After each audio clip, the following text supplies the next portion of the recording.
Day 2/30 ఈ series లో already day 1 rain drop bangles ఎలా రెడీ చేసుకోవాలి క్లియర్ గా నేను ఎక్స్ప్లెయిన్ చేస్తూ ఆల్రెడీ డే 1 మన ఛానల్లో వీడియో అయితే అప్లోడ్ చేసేసానండి.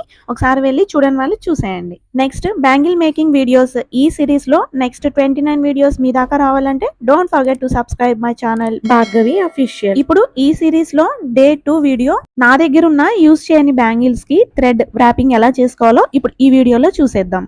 ముందుగా 2/4 సైజ్ బ్యాంగిల్ ఒకదానికొకటి ఫ్యాబ్రిక్ గ్లూ యూజ్ చేసి స్టిక్ చేసేసాను. ఈ బ్యాంగిల్స్ అనేది కంప్లీట్ గా 1 డే ఆరనివ్వాలి. నేనైతే టోటల్ గా ఒకదానికొకటి 9 బ్యాంగిల్స్ ఇలా స్టిక్ చేశానండి. నెక్స్ట్ ఈ బ్యాంగిల్స్ కి నేను థ్రెడ్ వ్రాపింగ్ చేసుకోవడానికి క్రీమ్ కలర్ థ్రెడ్ అయితే యూజ్ చేశాను.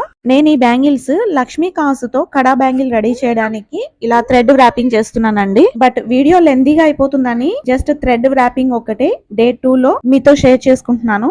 నెక్స్ట్ లక్ష్మీ కాసుతో కడా బ్యాంగిల్ ఎలా రెడీ చేసుకోవాలి క్లియర్ గా ఎక్స్ప్లెయిన్ చేస్తూ డే 3 లో ఖచ్చితంగా మీతో షేర్ చేసుకుంటానండి. So don't forget to subscribe. Cream colour silk thread 40 lines తీసుకొని ఇలా ఎడ్జెస్ లో ఫ్యాబ్రిక్ గ్లూ పెట్టి కొంచెం ఇలా స్టిక్ చేసుకుంటే మనకి థ్రెడ్స్ ఎక్కడ కూడా డిస్టర్బ్ కాకుండా ఉంటాయి. ఇప్పుడు బ్యాంగిల్ కి కూడా లోపల కొద్దిగా ఫ్యాబ్రిక్ గ్లూ అప్లై చేసి మనం రెడీ చేసుకున్న ఆ థ్రెడ్ ఫస్ట్ ఎడ్జ్ అన్నది లోపల సైడ్ పెట్టి క్రాస్ గా పెట్టుకుంటూ బ్యాంగిల్ మొత్తం కూడా ఇలా థ్రెడ్ ని ఇలా వ్రాప్ చేసుకుంటూ ఉండాలి. పక్క పక్కన ఇలా అడ్జస్ట్ చేసుకుంటూ మొత్తం ఇలా ర్యాప్ చేసుకుంటే ఫినిషింగ్ అన్నది చాలా నీట్ గా పర్ఫెక్ట్ గా వస్తుందండి. అంటే ఒక రౌండ్ చుట్టిన వెంటనే ఫింగర్స్ తో కొంచెం థ్రెడ్ ని స్ప్రెడ్ చేసుకొని నెక్స్ట్ రౌండ్ మళ్ళీ చుట్టాలి. అలా అయితేనే మనకి ఫినిషింగ్ అనేది చాలా నీట్ గా ఉంటుంది. ఇన్ కేస్ మీకు థ్రెడ్ అనేది బ్యాంగిల్ మిడిల్ లోనే అయిపోతే మళ్ళీ సేమ్ ఫస్ట్ లో మీరు ఎన్ని లైన్స్ అయితే తీసుకున్నారో సేమ్ అన్ని లైన్సే మళ్ళీ థ్రెడ్ తీసుకొని సేమ్ అదే ప్రాసెస్ గా గ్లూ అప్లై చేసుకుంటూ ఇలా ర్యాప్ చేసుకోవాలి. సిల్క్ థ్రెడ్ కాబట్టి కొంచెం ఇలా మనం ర్యాప్ చేసుకునేటప్పుడు కొంచెం ఫ్లిప్ అవుతూ ఉంటుందండి. సో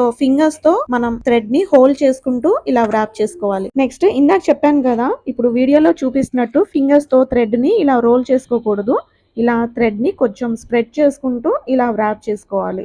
ఇలా థ్రెడ్ వ్రాపింగ్ చేసుకుంటే కంప్లీట్ గా 1 డే మొత్తం కూడా ఆరనివ్వాలి. తర్వాత నీట్ గా మనం ఏ డిజైన్ కావాలంటే ఆ డిజైన్ కడా బ్యాంగిల్ అయితే రెడీ చేసుకోవచ్చు. ఫైనల్ గా ఇలా థ్రెడ్ వ్రాపింగ్ మొత్తం అయిపోయిన తర్వాత లోపలికి థ్రెడ్ అనేది ఫినిషింగ్ అన్నది చాలా నీట్ గా ఉండాలంటే లోపలికి కట్ చేసుకోవాలండి. థ్రెడ్ అనేది కట్ చేసుకున్న తర్వాత కూడా ఫ్యాబ్రిక్ గ్లూ పెట్టి దానిపైన థ్రెడ్ పెట్టేస్తే మనకి థ్రెడ్ అంతా కూడా ఎక్కడ కూడా ఊడిపోకుండా ఉంటుంది. ఫైనల్ గా నేను డిజైన్ చేయబోయే కడా బ్యాంగిల్ కోసం ఇలా థ్రెడ్ వ్రాపింగ్ అయితే కంప్లీట్ అయిపోయింది. ఫినిషింగ్ చూసారా ఎలా ఉందో? మీ ఒపీనియన్ కూడా కామెంట్ బాక్స్ లో షేర్ చేయండి. ఈ సిరీస్ మొత్తం కూడా మంచి మంచి డిజైన్స్ తో మంచి మంచి వీడియోస్ అయితే వస్తాయండి. సో ఒక్క వీడియో కూడా మిస్ కాకుండా మీ దాకా రావాలంటే don't forget to subscribe my channel Bhargavi official. Next day 3 వీడియోలో ఒక మంచి డిజైన్ తో మళ్ళీ కలుద్దాం. Until then bye bye. Thanks for watching.